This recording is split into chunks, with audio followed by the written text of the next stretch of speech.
কেমন জানি আমার কাছে মনে হয় যে একজন মায়ের কাছে সন্তান কখনোই বড় হয় না, সবসময় সন্তানরা মায়ের কাছে ছোটই থেকে যায়। হ্যালো সবাইকে, সবাই কেমন আছো? আশা করি ভালো আছো, আর আমিও ভালো আছি। তো এখন বাজে সকাল 9টা। এখন থেকে আমি ব্লগটা শুরু করছি। যদিও গতকালকে উপবাস করেছিলাম শুভ জন্মাষ্টমী, তো আজকে পারণ।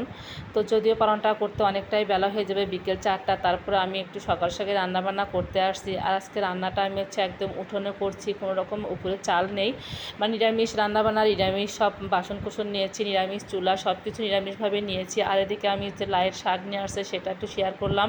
আর এখানে অনেক সবজি ধুয়ে রেখেছি, সেগুলো একদম কেটে কুটে নেব। এদিকে কিন্তু আমি রান্নাটাও বসিয়ে দিয়েছি। রান্না বলতে প্রথমে আমি পায়েসটা বসিয়ে দিয়েছি, আর পায়েসটা বসিয়ে দিয়ে সব ধরনের সবজি কেটে নিচ্ছিলাম। তো এদিকে আমার পায়েসটা হয়ে গেছে, তো চালটা ফুটে গেছে, চিনি দিয়ে দিয়েছি, একটু জাল দিয়ে আমি এখন পায়েসটা নামিয়ে নেব। আর পায়েসটা খেতে অনেক মজা হয়েছিল, একদম ক্ষীর হয়েছিল পায়েসটা। তো যাই হোক, পায়েসটা নামিয়ে নিয়ে এখন আমি একটু মুগ ডাল ভাজি করে নিচ্ছি তেলে।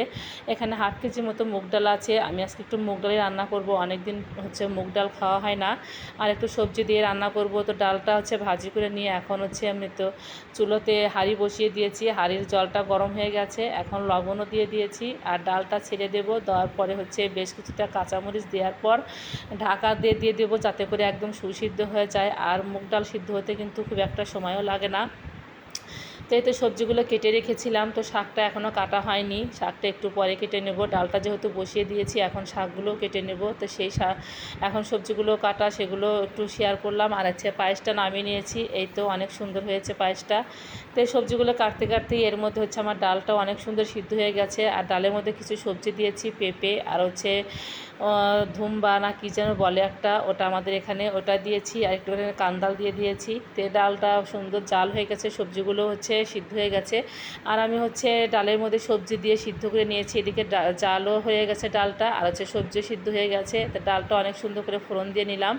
নেওয়ার পর এখন সবজিটা রান্না করছি। এদিকে প্রচণ্ড রোদ উঠে গেছে, এতটা রোদ কি বলবো। আসলে এর মধ্যে আবার আমার মাকে ফোন করেছিলাম, তো মাকে সকালবেলা ফোন করার পরই মা চলে আসছে। আমার অনেকটা কষ্টের কথা ভেবে আসার পরই মাই নিজেই, আমি শুধু ডালটা সিদ্ধ করে দিয়েছি, তারপরে যতটুকু করার মাই করেছে। মা বলছে তোমাকে আর ওদের মধ্যে থাকতে হবে না, আমি সব কিছু করে দেবো। তো আমি মায়ের কষ্টের কথা ভেবে আবার মাকে একটা ছাতা দিয়ে দিলাম।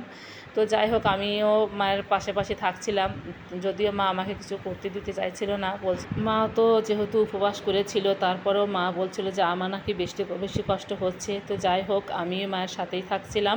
তো এদিকে মা অনেক সুন্দর করে শাকগুলো ভাজি করে নিয়েছে, এর মধ্যে আলুও ভাজি করে নিয়েছে, তারপরে তো টক রান্না করে নিয়েছে। এগুলো আর শেয়ার করে নিয়ে, কারণ প্রচণ্ড রোদের মধ্যে আর তেমনভাবে মা আমাকে যেতেও দেয়নি, আর আমি সেগুলো ভিডিও করতে পারিনি। তো যাই হোক, আমি মায়ের সাথে সব কিছু একদম ঘরে নিয়ে এসে গুছিয়ে রাখছিলাম।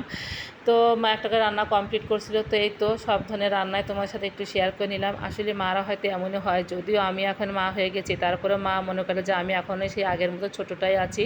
তো যাই হোক, এটাই বড় কথা, মায়েদের কাছে কখনোই সন্তানরা বড় থাকে না। তো যেহেতু পালনের দিন, আর 2-1জনকে খেতে দিতে হয়, তো আমিও বলেছিলাম। তো প্রত্যেকটি রান্নায় খুব মজা হয়েছিল, সবাই খেয়ে অনেক প্রশংসা করেছে। যদিও সেই ভিডিওটা তোমার সাথে শেয়ার করতে পারিনি, কারণ সবাই তার ক্যামেরার সামনে আসতে চায় না। তো যাই হোক, আজকের মতো এখানে বিদায় নিচ্ছি। ভিডিওটা ভালো লাগলে অবশ্যই লাইক কমেন্ট শেয়ার দিয়ে আমার পাশে থেকো। দেখা হবে নতুন একটা নেক্সট ব্লগে। সে পর্যন্ত সবাই ভালো থেকো, সুস্থ থেকো। Tata, bye bye.